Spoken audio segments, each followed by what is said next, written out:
টাকাগুলো পাচার না করলে এই দেশের টাকা দিয়ে সম্মানজনক কর্মজীবন তৈরি করা যেত, কিন্তু নিজেরা এখন আর ভোগ করতে পারছেন না। আমাদের কপালেও আপনারা আগুন লাগিয়ে গেলেন। কি ঋণ এখন জানেন? এই দেশে এখন কেউ জন্ম নিলে 1,02,000 টাকা ঋণ তার মাথার উপরে, অথচ এগুলো সব জন্য দায়ী এই 1628 জন মানুষ মাত্র। এই 1628 জন যদি ঠিক হয়ে যেত না, এই দেশটা মালয়েশিয়ার মতো ঠিক 2004 সাল থেকে দাঁড়িয়ে যেত।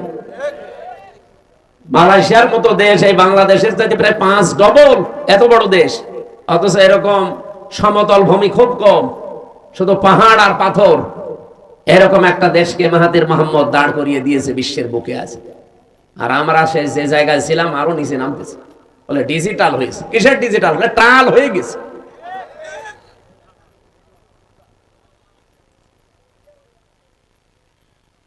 আমরা চাই নির্বাচন কালকেই দিয়ে দেন, কিন্তু 1628 জনের একজনও চেয়ারে থাকা যাবে না। যারা জালেম ছিল, জালেমের দোসর ছিল, সবগুলো তাড়াতাড়ি নামিয়ে দেন, নতুন মানুষ ওখানে বসান। এই 15.5 বছরে যারা বৈষম্যের শিকার ছিল, এই মানুষগুলোকে নিয়ে সেখানে বসান।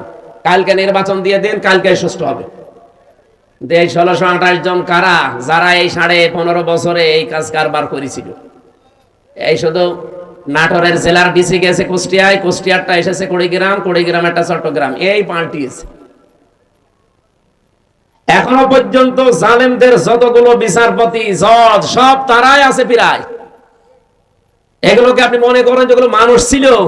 এই কালকে একটা বিচারপতির ভিডিও দেখছিলাম, ও এখনো পর্যন্ত হাসিনার গুণগান গায়।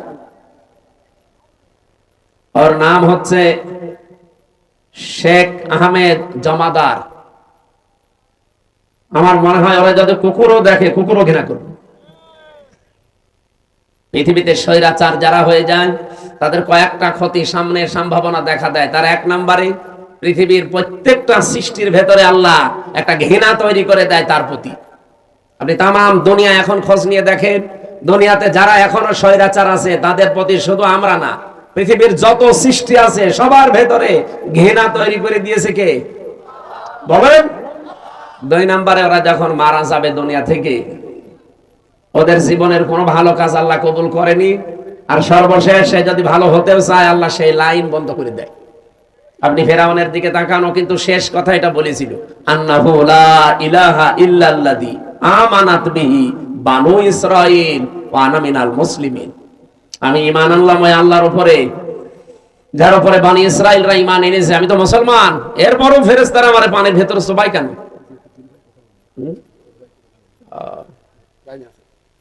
আসসালামু আলাইকুম দুলা ভাই। ওয়ালাইকুম আসসালাম। না না, ঠিক আছে।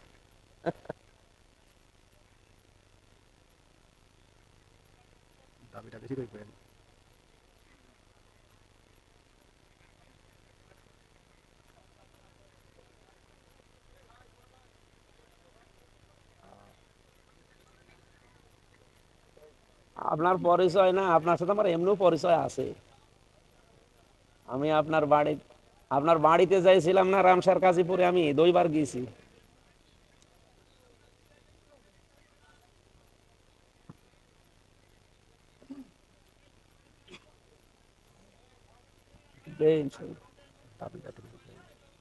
আপনার ওই একটা রোগের কথা শুনছিলাম। হ্যাঁ হ্যাঁ হ্যাঁ, আলহামদুলিল্লাহ।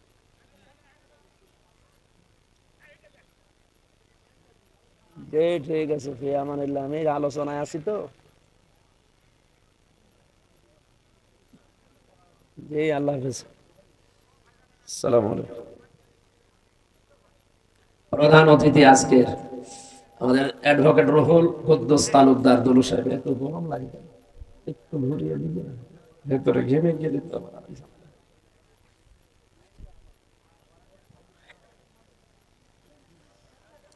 ওখানে থাক, একটু ঘুরিয়ে দেন। ফ্যান মনে হয় যে রওশনের সাথে, এর জীবন যখন সব শেষ হয়ে, এই দুটো যদি বাতাস না আসে।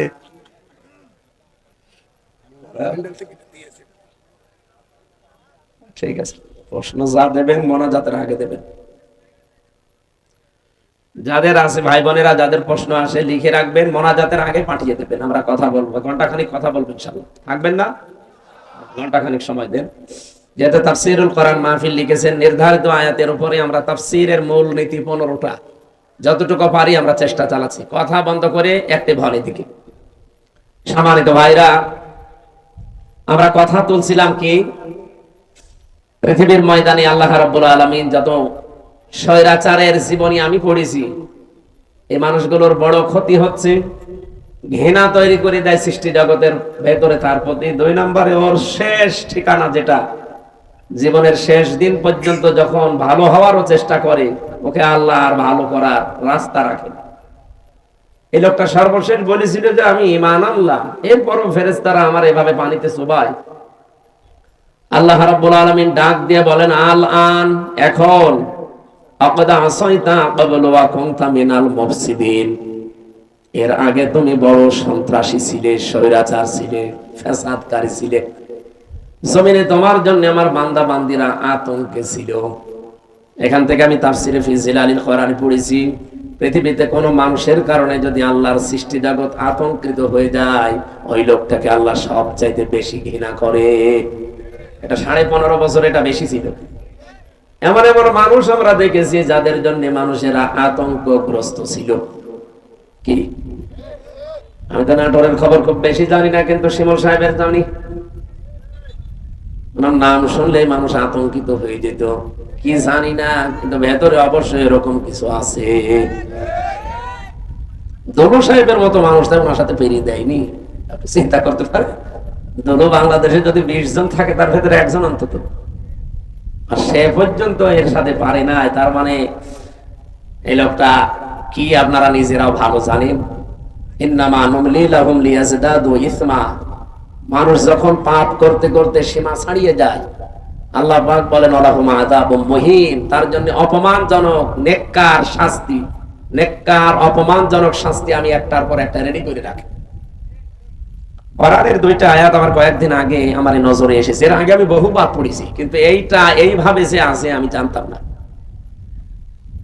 বাংলাদেশ সহ বিশ্বের যতগুলো দেশে আমারে নিয়ে গেছে, যেহেতু একটা বড় গ্রুপে ছিলাম, আকিস গ্রুপে, এনাদের মাধ্যমে বিশ্বের বহু দেশে আল্লামা সাইদের মতো আল্লাহ রাব্বুল আলামিন ওনাদের ওসিলায় কোরআনের দাওয়াত নিয়ে যতগুলো দেশে গেছি, যতগুলো আন্তর্জাতিক সেমিনারে, বিশ্ববিদ্যালয়ে, আমি এই আয়াতটা আমার নজরে এতদিন হাজার হাজার বার পড়েছি, কিন্তু না, এখন আমার কাছে এই তথ্যগুলো আসার পর একটা আশা সঞ্চার হয়। সূরা আলাম নাসর 5 এবং 6 নম্বর আয়াত একটু ভালো করে শুনেন, দেখেন আপনার কাছে একটা অন্যরকম অনুভূতি আসবে। কোরআনের কথা কোনো মিথ্যা নেই, 100% সত্য, নাকি 98%? হ্যাঁ। আল্লাহ পাক বলেন, ফাইন্না মাআল উসরি ইসরা, ইন্না মাআল উসরি ইসরা, 2 বার রিপিট করলেন। আর উসরুন মানে কষ্ট, এই শব্দের আগে আল্লাহ পাক দিয়েছেন আলিফ লাম। কোন শব্দের আগে আলিফ লাম আসলে 4টা অর্থ বের হয়। 1 নাম্বার, এটা নির্দিষ্ট করার জন্য, এটা মারেফা, এর আগে আল্লাহ মা দিয়েছেন, এর আগে ইন্না দিয়েছেন, এর আগে ফা দিয়েছেন। তাফসীরে মুফাসসিরিন ইকরাম 42টার উপরে আমি বসে বসে মিলিয়েছিলাম যে দেখি কোনটার কি বক্তব্য আয়াতের ব্যাপারে। আমার আশ্চর্য লেগেছে, ফি জিলালিল কোরআন মুফাসসির বোঝাতে চেয়েছে, পৃথিবীতে কোনো মানুষ যদি একটা কষ্ট সহ্য করে 3টা কারণে, এদিকে তাকান, হচ্ছে না, আপনি যদি দুনিয়ায় কষ্ট পেয়ে থাকেন একটা কারণ, কয়টা? না, 3টা। কষ্ট পেলেই হবে না, কষ্ট যদি আপনি পেয়ে থাকেন 3 কারণে। আল্লাহ কষ্টের পরে কথা বলতে গিয়েছেন ইসরা, এর আগে আলিফ লাম দেয়নি, এটা নাকেরা, অনির্দিষ্ট শব্দ। মুফাসসিরিন ইকরাম বোঝাতে চায় আল্লাহর বক্তব্য, দুনিয়াতে যদি কেউ একটা কষ্ট সহ্য করে, কমপক্ষে তার ওই কষ্টের সাথে 70টা সুখ আল্লাহ জড়িয়ে রাখে। এ পর্যন্ত আপনারা কিছুই বুঝেননি, আন্দাজে সুবহানাল্লাহ বলেছেন। এবার আমি ব্যাখ্যায় দেখছি, টিকায় পড়েছিলাম, একটা কষ্ট যদি কেউ সহ্য করতে পারে দুনিয়ার এই ময়দানে, কারণ কয়টা বললাম? বলেন বলেন। তিন কারণের বাইরে যদি কষ্ট পান, তার জন্য আপনার জন্য ৭০টা শোক আল্লাহ রেডি করবে না, নেই। হাসিনাও কিন্তু কষ্ট পেয়েছিল, কিন্তু এই তিন কারণের বাইরে। এবার আসেন তো, এই তিন কারণের কষ্ট আমাদের জীবনে আছে কিনা। এক নম্বরে যদি আপনি কষ্ট পেয়ে থাকেন আল্লাহর জন্যে, ২ নম্বরে রাসূলুল্লাহর জন্যে, ৩ নম্বরে মানবতার জন্যে। কষ্ট কয়টা? তিনটা বলেন কেন? একটা। কারণ কয়টা? এই তিন কারণের ভেতরে যে কোনো এক কারণে যদি দুনিয়ায় কেউ একটা কষ্ট পেয়ে থাকে, আল্লাহ যেহেতু মার পরে আলিফ লাম দিয়ে নির্দিষ্ট করে দিয়েছেন কষ্ট একটা, কিন্তু ইসরাটা নির্দিষ্ট নেই।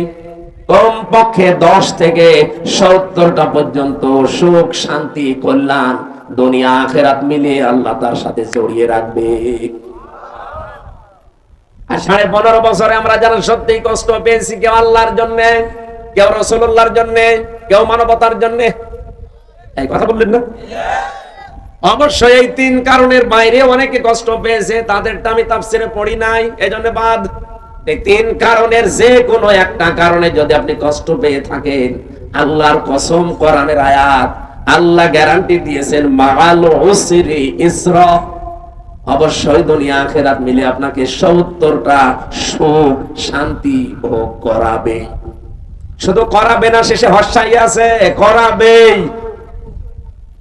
এবার যেহেতু আয়াতটা রিপিট করেছেন আল্লাহ, সিস্টেম অপর পৃষ্ঠায় দেখুন, আল্লাহ পাক বলেন দুনিয়া থেকে যদি একটা সুখ পায়, আর ওই সুখটা যদি অবৈধ হয়, আবার বলছি, আপনি যদি একটা সুখ ভোগ করেন দুনিয়ায়, আর সুখটা যদি হয় অবৈধ, একটা সুখের কারণে কমপক্ষে ৭০টা দুঃখ, যন্ত্রণা, কষ্ট, অকল্যাণ আপনার সাথে আল্লাহ জড়িয়ে রাখবে।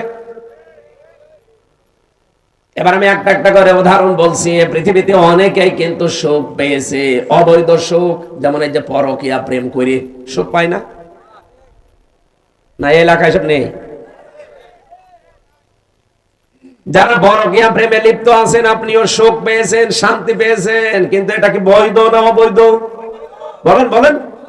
এরকম অবৈধ সুখ একটা যদি ভোগ করে থাকেন, আপনাকে আল্লাহ কষ্ট দেবে, দুঃখ দেবে কয়টা? ৭০টা। আর এবারে মিলান, এই 15.5 বছরে যারা ক্ষমতায় ছিল, বৈধ ভাবে না অবৈধ? সুখ তারা পায়নি? বলেন বলেন। যত সুখ পেয়েছে সব বৈধ সুখ না অবৈধ?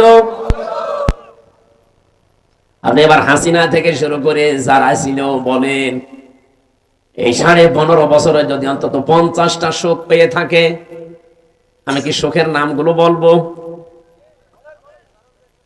আরে সুখের নাম বলার দরকার কি? আপনি তো সুখ পেয়েছেন। বাবা শাহজালাল সব হালাল করে নিয়েছিলেন, এটা আপনার না, জোর করে সেটা আপনি দখল করে নিয়েছিলেন। নবীজির হাদিস আমি পড়েছিলাম প্রথমে, এটা হযরতে আবু যর থেকে বর্ণিত। বিশ্ব নবী বলেন, মানিদ্দাআ মা লাইসা লাহু ফালাইসা মিন্না ওয়ালিয়াতাবাব্বা মাকআদাহু মিনান নার। মুসলিম শরীফের হাদিস। এদিকে তাকান। এক নম্বরে নবীজি বলেন, দুনিয়ার এই ময়দানে যেটা তোমার না, জোর করে যদি ওটা কেউ জোর জবরদস্তি করে দখল করে নেয়, 2টা শাস্তি তার জীবনে মাস্ট বি হবে। এক নম্বরে ওই দিন থেকে ফালাইসা মিন্না, ও আমার উম্মত থেকে বের হয়ে গেছে। 2 নম্বরে ওয়ালিয়াতাবাব্বা মাকআদাহু মিনান নার। আল্লাহ পাক বলেন, নবীজি বলেন, এটা মুসলিম শরীফ যেহেতু নবীজির কথা, ও নিজের জায়গা যেন জাহান্নামে একটা লিখে বরাদ্দ করে রেখে দিয়েছে। হ্যাঁ, এখানে হাদিসের ব্যাখ্যায় মুহাদ্দিস যারা, তারা ব্যাখ্যা করতে গিয়ে দিয়েছেন, যে জিনিস আপনার না, ওইটা যদি আপনি আবার নিয়ে নেন, আপনার জন্য এই 2টা শাস্তি। কিন্তু আপনার জিনিস যদি কেউ দখলে রাখে, ওইটা যদি আপনি ফেরত নেন, এটার জন্য আপনার ওই 2টা শাস্তি নেই। বোঝেননি? আমি জানি না। আপনার যে জিনিস দখল করে নিয়েছে একজন, আপনি যদি এখন কিছু পেয়ে ওইটা আবার নিজের আয়ত্তে নিয়ে নেন, আপনার জন্য হাদিসে বর্ণিত ওই 2টা শাস্তির একটাও হবে না। কিন্তু যে জিনিস আপনার না, জোর করে যদি আপনি নিজের দখলে দুনিয়ায় নিয়ে নেন, আপনি ওই দিন থেকে নবীর উম্মতের বাইরে চলে গেছেন। আপনি নামাজ পড়তে পারেন, রোজা রাখতে পারেন, হজ করতে পারেন, কিন্তু নবীর উম্মত আপনি আর নেই। হ্যাঁ, কিন্তু ওটা যদি আপনারই ছিল, দখল করেছিল একজন, সেটা আপনি আবার ফেরত পেয়েছেন, আপনার জন্য শাস্তি না? এই বাংলাদেশে অনেকের নামে আমরা দেখি খালি চাঁদাবাজির কথা শুনলে, একজনের জিনিস নিয়ে নিয়ে এটা শুনলে খালি এক দলের প্রতি আর এক দলের প্রতি এই যে কাদা ছোড়াছড়ি চলছে। আরে ভাই, আপনাকে আগে বাস্তবতা বোঝা লাগবে। যে লোকটার কাছ থেকে 15.5 বছরে আপনি কত কিছু নিয়েছেন, নিজের বিবেককে জিজ্ঞাসা করেন। এই মানুষগুলো যদি এখন সেগুলো ফেরত পায়, ফেরত নিয়ে নেয়, সে তো আর জোর জবরদস্তি করে নিয়ে নি, তার নিজের জিনিস সে নিয়েছে। এরকম কিছু যদি হয়ে থাকে তাহলে হাদিসের এই দুইটা শাস্তি তার জন্য না। আমি আবার বলছি, আমি আমি নিজে একজন ভিকটিম। এই 15.5 বছরের ভেতরে, বিশেষ করে এই 3 বছর জেলে থাকাকালীন, আমার বাবার বৈধ সম্পদ, এবং আমি চাকরি করতাম আকিস গ্রুপে, খতিব ছিলাম, সেখান থেকে তারা অবৈধভাবে বহু টাকা এমনিতেই দিয়েছিল। নাকি আমার কাছে টাকা পাইতো? বলেন। আমার ধরার পরে বলেছিল 50টা মামলা দেব, এক্ষুনি 10 লাখ টাকা দেওয়া লাগবে। বাবা তো গ্রাম্য মানুষ, জমি জায়গা বিক্রি করে যা তা করে ওরে 8 লাখ সঙ্গে সঙ্গে দিয়েছিল। ও শয়তান তারপরও আরেকটা মামলা দিয়েছে। এভাবে খেপে খেপে বাবার কাছ থেকে প্রায় 32 লাখ টাকা নিয়েছে। আকিস গ্রুপের কাছে নিয়েছে প্রায় 30-32 লাখ। 3 বছরে বলেন তো, এত টাকা যারা নিল, ওই টাকার মালিক তো তারাই, আর ওগুলো বৈধ মালিক। এখন যদি ওই টাকাগুলো আমি ফেরত চাই, আমার অন্যায় হবে, কারণ জিনিস তো আমারই। আপনি তো জোর করে জবরদস্তি করে উল্টাপাল্টা মামলা দিয়ে টাকাগুলো নিলেন। এখন আপনার বিরুদ্ধে মামলা দিলে ওই টাকা যদি সরকার আমারে ফেরত দেয়, আমার দোষ কিসের? আমার জিনিস আমি ফেরত পেয়েছি। কয়েকদিন আগে যে সিরাজগঞ্জ গোল চত্বরে বসেছিলাম, তারেক জিয়া সাহেবের গ্রামে গিয়েছিলাম এক মাহফিলে, গাবতলী থানা না, ওই গ্রামে গিয়েছিলাম আগস্টের 5 তারিখের আগে। স্টেজ থেকে তাড়তে তাড়তে মাঠের ভেতরে ওসি সহ আমার প্রায় 1-1.5 কিলোমিটার দাঁড়িয়েছে, পা আমা কেটে ওই দিয়ে আমার গাড়িটা ড্রাইভারটা ধরে আটকে রেখে দিয়েছিল। পরবর্তীতে যাদের পাঠালাম তাদের বলেছে টাকা দিতে বলেন। কিসের টাকা? দেওয়া লাগবে। 1,13,000 টাকা গুছিয়ে দিয়েছিলাম বিভিন্ন জায়গা থেকে। ওই দিন তো আমি নিজেই পালিয়ে বেড়াচ্ছি। মে মাসের মনে হয় শেষের দিকে হবে। আগস্টের 5 তারিখের পরে সেই দেশ পরিবর্তন হয়ে গেছে।